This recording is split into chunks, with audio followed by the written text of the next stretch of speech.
Most people remember Fight Club for its mind-bending plot twist and the anti-capitalist imagery of banks collapsing. Beyond the shock of the ending, there is a sequence of psychological events at work. We are watching the progression of a specific internal collapse, one that leads to a complete surrender of the self. At the start, the protagonist lives a life of absolute societal success.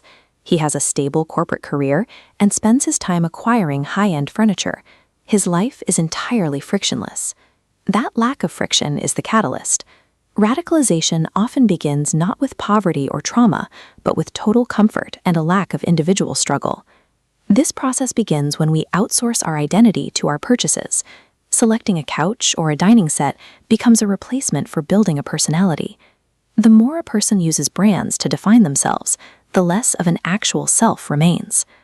The shift to a service-based economy in the 1990s accelerated this. It removed physical, tangible avenues for expression, replacing them with a world of cubicles and corporate spreadsheets. When consumerism replaces personality and the economy demands passivity, the individual becomes hollowed out. This creates an internal vacuum where the active self used to be. Nature abhors a vacuum. If a person's environment completely erodes their sense of identity, something extreme will eventually rush in to fill the space. This charismatic alter ego represents an inevitable response to that void.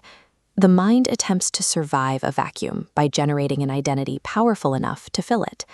The psychologist Carl Jung described this as the shadow.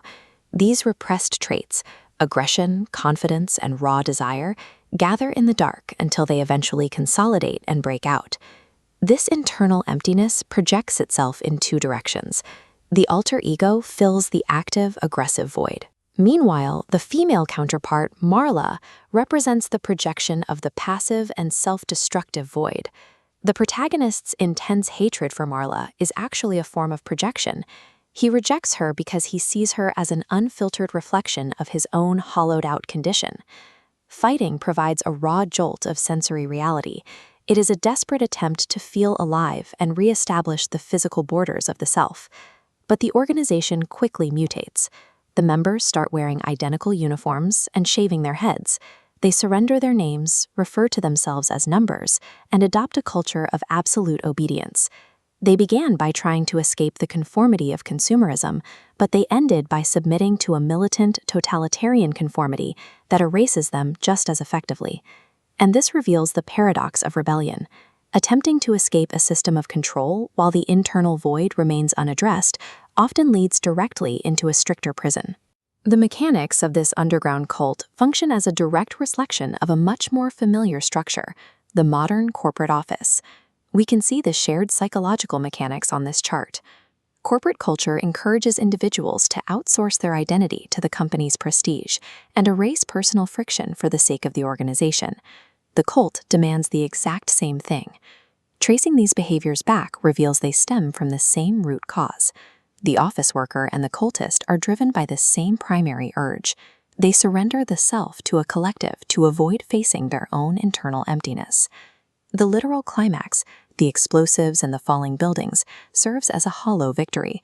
This simply swaps one system of control for another ideological prison. The actual resolution occurs when the protagonist rejects his alter ego.